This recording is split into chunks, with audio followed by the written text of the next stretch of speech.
Bienvenue sur notre chaîne YouTube La Lumière de l'Espoir. Aujourd'hui, nous allons parler de vision de la ville future et la vie.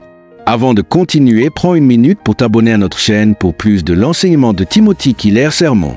La lecture des Écritures de ce soir vient du livre de l'Apocalypse 22, 1 à 9. Puis l'ange me montra le fleuve d'eau de la vie, limpide comme du cristal, qui jaillissait du trône de Dieu et de l'agneau au milieu de la grande rue de la ville. De chaque côté du fleuve se dressait l'arbre de vie, portant 12 récoltes de fruits et donnant son fruit chaque mois.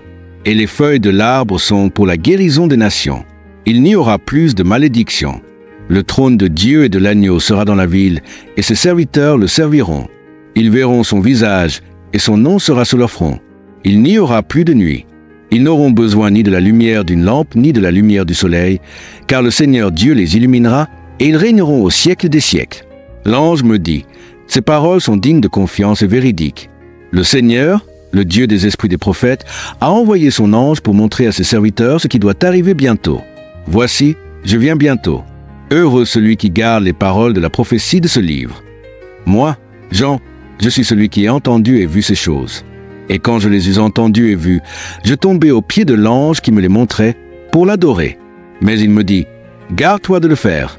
Je suis ton compagnon de service et celui de tes frères les prophètes et de ceux qui gardent les paroles de ce livre. Adore Dieu. C'est la parole de Dieu. Nous terminons une série ce soir, une série qui a commencé il y a des années, je crois, sur l'histoire de la Bible.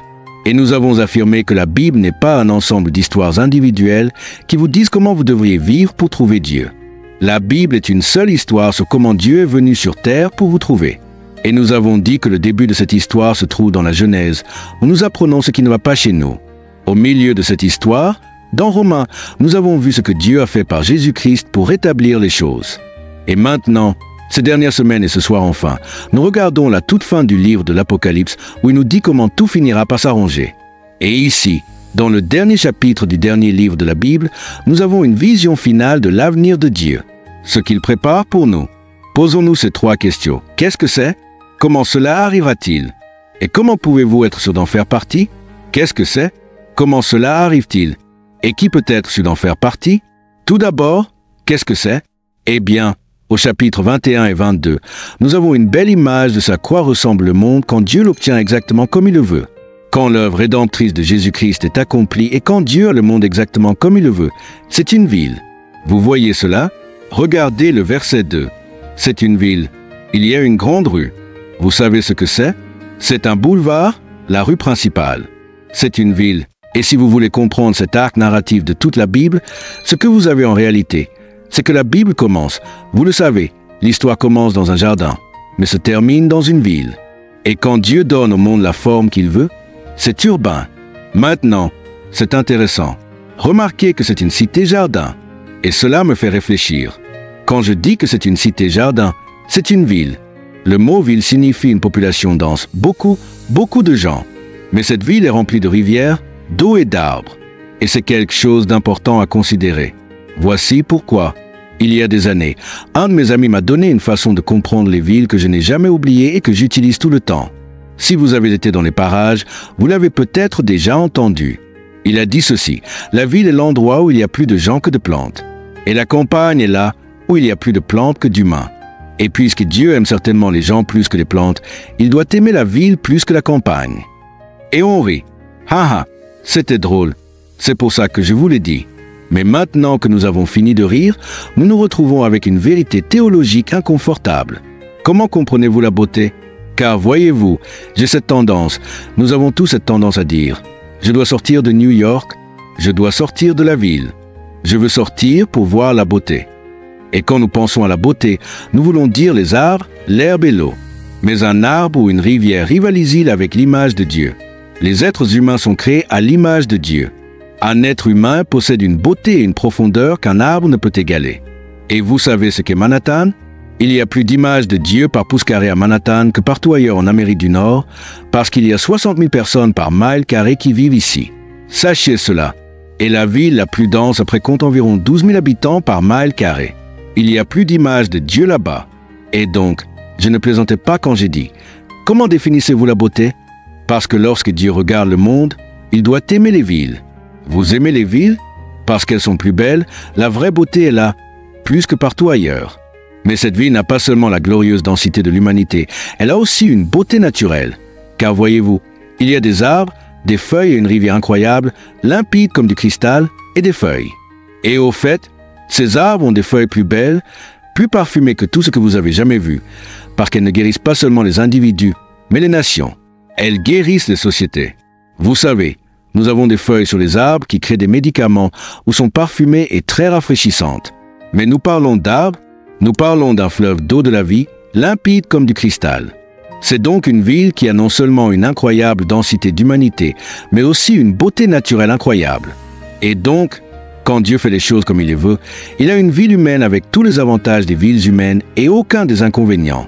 Parce que dans notre monde déchu, il y a de grandes choses dans les villes et des choses horribles dans les villes. Et dans le futur, toutes les choses horribles auront disparu. Toutes les grandes choses seront là. Et donc, quand Dieu a le monde comme il le veut, c'est une ville. Maintenant, des gens m'ont dit, « Eh bien, c'est juste un symbole de l'avenir, n'est-ce pas ?» Ce n'est qu'un symbole. Il ne dit pas qu'il y a. La réponse est oui, bien sûr. Tout ce que Dieu dit dans la Bible sur le paradis ou l'enfer est symbolique dans une certaine mesure, car la réalité est inexprimable. Vous savez, c'est plus que ce que nous osons imaginer ou pouvons concevoir. Mais ne dites jamais qu'un symbole n'est qu'un symbole s'il est dans la Bible. Parce que si Dieu est un Père et que nous sommes dans la famille de Dieu, c'est un symbole, n'est-ce pas? Mais cela nous dit aussi que les familles sont importantes, n'est-ce pas? Cela nous dit qu'il y a quelque chose dans les familles qui reflète la nature de Dieu et que les familles humaines sont nécessaires pour que vous et moi puissions nous épanouir. Et même si les familles sont brisées à cause du péché, nous devons travailler à les renforcer. Eh bien, nous découvrons maintenant que Dieu est un bâtisseur de villes et que nous sommes dans la ville de Dieu. Et ce n'est qu'un symbole? Non. Qu'est-ce que cela signifie? Cela signifie que Dieu aime les villes et que même si elles sont brisées à cause du péché, elles doivent être renforcées. Parce que vous ne pouvez pas avoir des sociétés florissantes si les villes s'effondrent. Et donc, tout comme nous devrions travailler très dur pour renforcer les familles, nous devrions travailler très dur pour renforcer les villes. Et donc, quand les enfants d'Israël sont allés en exil à Babylone, ils détestaient leur ville. Et Dieu dit, « Tu devrais aimer cette ville, même si elle est remplie de méchants païens. » Il dit, « Recherche la paix de cette ville. Recherche sa prospérité. Recherche son shalom. Fais-en un endroit agréable où vivre. Prie pour elle. Babylone. Babylone. » Et quand Jonas ne voulait rien avoir à faire avec cette méchante ville païenne de Ninive, tous ces horribles païens qui y vivent, Dieu dit à Jonas, « Il y a 120 000 personnes là-bas qui ne savent pas distinguer leur main droite de leur main gauche. Comment ne pas être ému de compassion pour eux? » Dit Dieu à Jonas. Voyez, si vous avez appris à regarder la vie et le monde comme Dieu le fait, vous aimez les villes. Et vous verriez aussi qu'il est extrêmement important de les aimer, d'y vivre, de travailler pour leur bien. Maintenant, vous dites, eh bien, qu'est-ce que cela signifie vraiment? Eh bien, nous y reviendrons dans une seconde. Mais il y a deux choses dans les chapitres 21 et 22 de l'Apocalypse que nous pouvons faire. Mais d'abord, passons à autre chose. Mais d'abord, passons au deuxième point.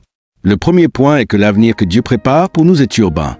Et le deuxième point que je voudrais souligner est, comment cela arrive-t-il? Quel est cet avenir? Et maintenant, deuxièmement, comment cet avenir arrive-t-il? Et la réponse est par étapes. Et voici pourquoi. Jésus dit dans le Sermon sur la montagne, « Vous êtes une ville sur une colline. » Il dit à ses disciples, « Vous êtes une ville. » Vous êtes une ville. Présent. Et Philippiens 3, 20, Paul dit que votre citoyenneté est dans les cieux. Présent. Et pourtant, ici, Dieu dit qu'il y aura une ville dont vous serez citoyen. Alors, laquelle est-ce? Et la réponse est les deux. Parce que cela signifie qu'en partie, les gens qui croient en Jésus-Christ constituent maintenant une ville, sont citoyens de cette ville à venir et fonctionnent maintenant dans une certaine mesure comme des citoyens de cette ville. Mais cela ne sera pleinement réalisé qu'à la fin des temps. Maintenant, vous dites, comment cela fonctionne-t-il? Qu'est-ce que cela signifie? Comment pouvons-nous être une ville maintenant? En d'autres termes, nous sommes censés agir comme une ville alternative dans cette ville. Les chrétiens de New York sont une ville alternative. Nous sommes un avant-goût de la vie dans cette ville future maintenant. Et en fait, les citoyens de la ville future devraient être les meilleurs citoyens de leurs villes actuelles. Vous dites, comment? Eh bien, je vais vous donner deux indices tirés d'Apocalypse 21 et 22.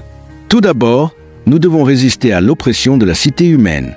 Et deuxièmement, nous devrions essuyer les larmes de la cité humaine. Quand nous résistons à l'épuisement et à l'oppression de la cité humaine et quand nous essuyons les larmes de la cité humaine, nous vivons en citoyens de la ville future dans nos vies actuelles. Voilà ce que je veux dire. Tout d'abord, nous devons tous résister à l'épuisement et à l'oppression de la cité humaine. Remarquez dans le verset 5 qu'il est dit que les citoyens de la cité de Dieu portent le nom de Dieu. Maintenant, votre nom, un nom est votre identité. Et cela signifie que si vous êtes un citoyen de la cité de Dieu, vous savez qui vous êtes. Vous êtes à Dieu. Vous êtes un enfant du roi. Vous lui appartenez. Vous savez que vous êtes aimé. Vous êtes accepté en lui. Et donc, vous savez qui vous êtes.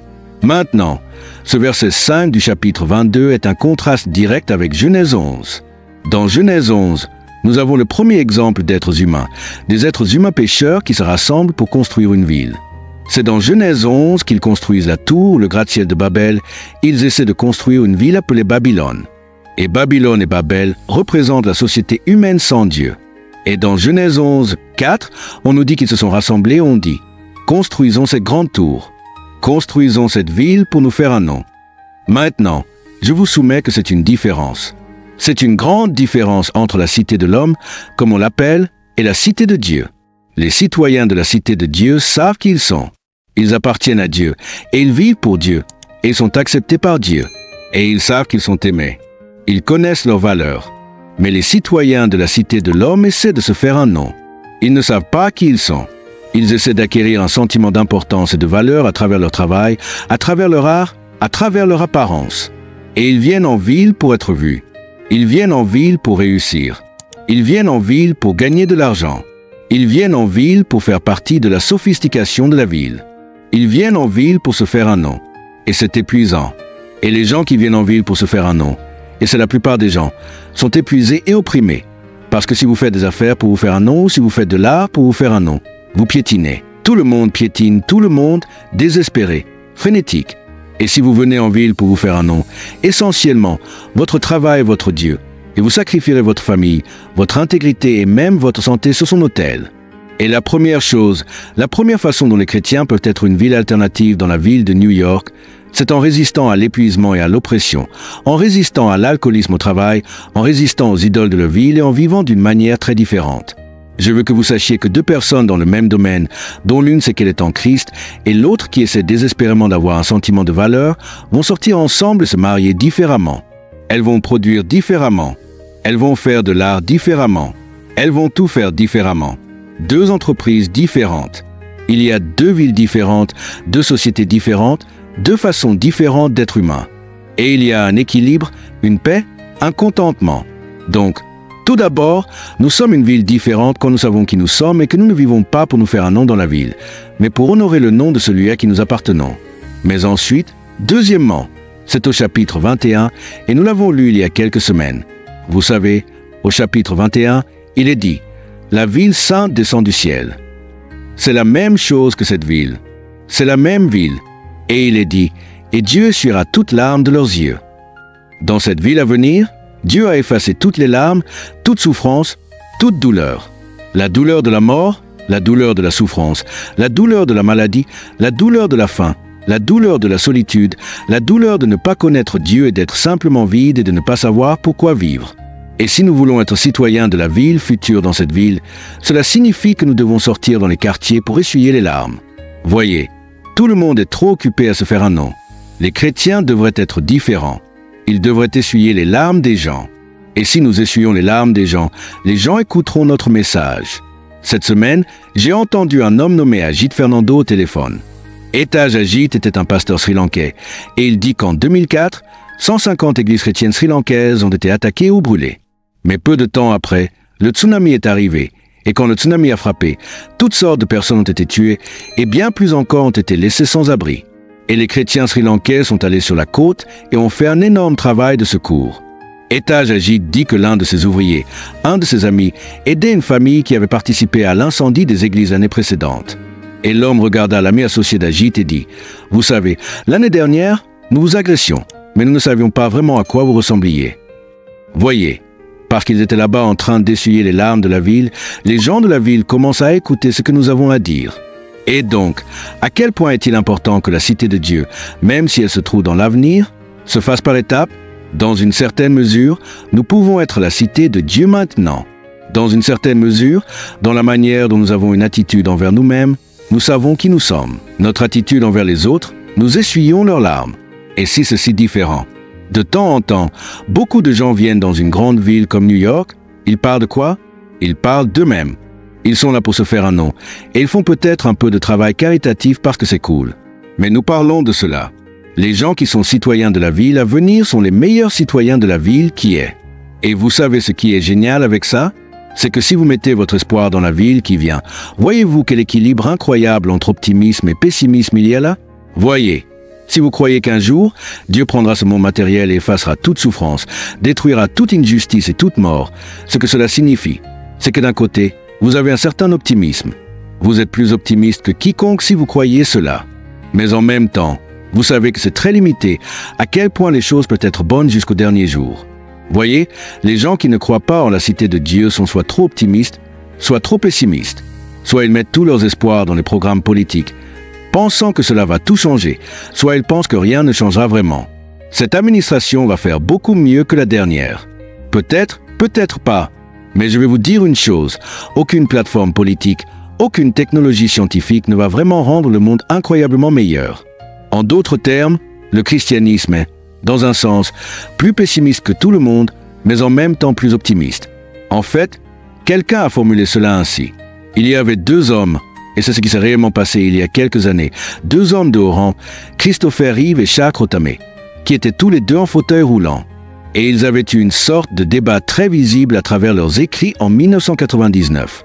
Et Christopher Reeve dit: « Si je ne croyais pas qu'un jour je pourrais peut-être me lever de cette chaise, je pense que je mettrais fin à tout ça.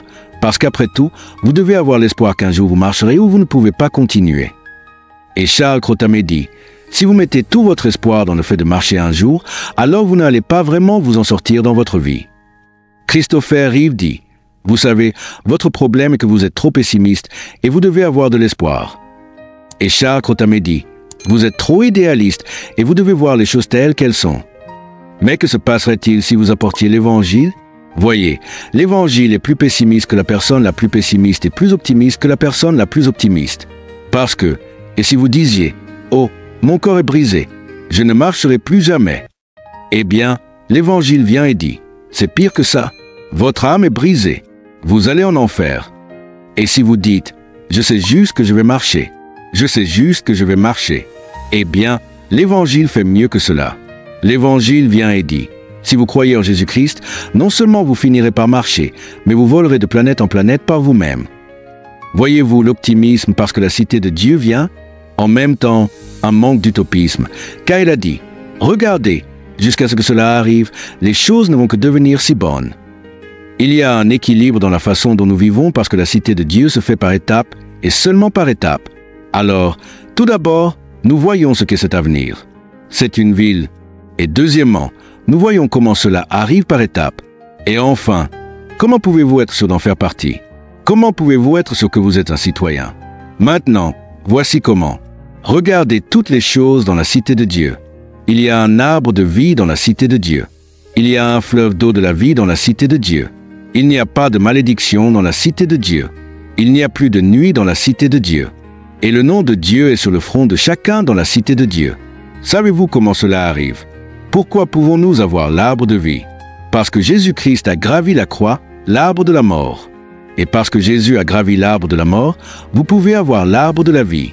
Parce qu'il a pris la punition que vous méritez, vous pouvez avoir l'arbre de la vie. Il y a un fleuve d'eau de la vie dans la cité de Dieu. Comment pouvons-nous avoir le fleuve d'eau de la vie? Parce que Jésus-Christ sur la croix a dit: « J'ai soif. » Sur la croix, il a eu la soif cosmique. Il était séparé de Dieu. Il a vécu une sorte de déshydratation cosmique, une mort cosmique par soif où vous perdez tout. Vous perdez l'amour, vous perdez Dieu, vous perdez la joie, vous perdez tout. Il a expérimenté la soif cosmique que nous méritons sur la croix pour que vous et moi puissions avoir le fleuve de la vie. Et pourquoi? Pourquoi n'y a-t-il pas de malédiction dans la cité de Dieu?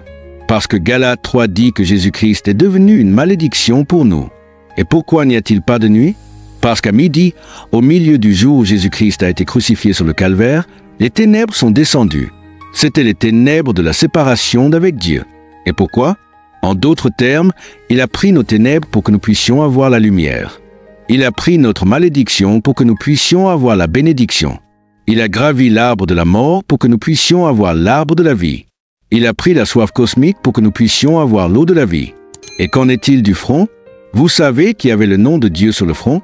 Seul le grand prêtre avait le nom de Yahweh sur son front sur Yom Kippour quand il revenait dans le Saint des Saints avec le sacrifice de sang pour le péché. Lui seul était autorisé à y retourner. Mais vous savez ce que cela signifie, c'est que dans la cité de Dieu, nous sommes tous des prêtres élevés. Nous connaîtrons tous la présence de Dieu, la gloire même de Dieu. Nous le verrons comme il est. Nous aurons exactement la chose qui serait mortelle au contact. Vous savez pourquoi? Parce que Jésus est le sacrifice final, le sacrifice de sang final. Et ce que cela signifie, c'est que comprenez-vous le sacrifice substitutif et l'amour de Jésus-Christ? Jésus a pris notre malédiction pour nous. Jésus a pris nos ténèbres pour nous. Jésus a gravi l'arbre de la mort pour nous. Jésus a pris notre soif pour nous. Dieu a écrit des substitutions d'amour dans tout le monde, du plus petit au plus grand. J'ai entendu quelqu'un dire cette semaine que quand vous avez une infection, la seule raison pour laquelle vous ne mourrez pas est parce que vous avez ces petits globules blancs qui combattent votre infection. Et quand le pus sort de votre corps, ce sont les cadavres des globules qui sont morts pour que vous puissiez vivre. Et donc, vous avez l'amour substitutif dans vos os même, dans votre circulation sanguine, parce que Dieu l'a écrit non seulement dans le plus petit, mais dans le plus grand. Et voici le plus grand. Dieu lui-même est venu sur terre pour mourir pour nous. Est-ce que cela vous émeut? Direz-vous que mon Père ne m'accepte pas à cause de mes bonnes œuvres, mais à cause de ce que Jésus a fait? Allez-vous baser votre relation avec Dieu sur le sacrifice substitutif de Jésus? Et ensuite, une fois que vous aurez fait cela, allez-vous baser votre vie là-dessus? Commencerez-vous à aimer les pauvres de la ville? Commencerez-vous à aimer les nécessiteux de la ville? Commencerez-vous à aimer les perdus de la ville comme Dieu, comme Christ l'a fait en se donnant lui-même? Alors vous serez citoyens de la cité de Dieu. Prions. Notre Père, nous te remercions de nous avoir donné cet avenir. C'est notre avenir. Et si nous savons que cela arrive, cela nous change maintenant. En même temps, cela nous prépare à la déception. Nous ne sommes pas utopiques dans notre réflexion sur ce qui peut arriver maintenant, mais nous ne sommes jamais désespérés non plus. Nous ne sommes ni cyniques ni naïfs. Nous ne sommes ni trop pessimistes ni trop optimistes. Ou plutôt, nous sommes extrêmement pessimistes et extrêmement optimistes à la fois. Comme nous serons différents si nous vivons comme des citoyens de ta ville future dans notre ville actuelle. Permets-nous de le faire. Nous te le demandons au nom de Jésus. Nous prions en son nom. Ainsi soit-il.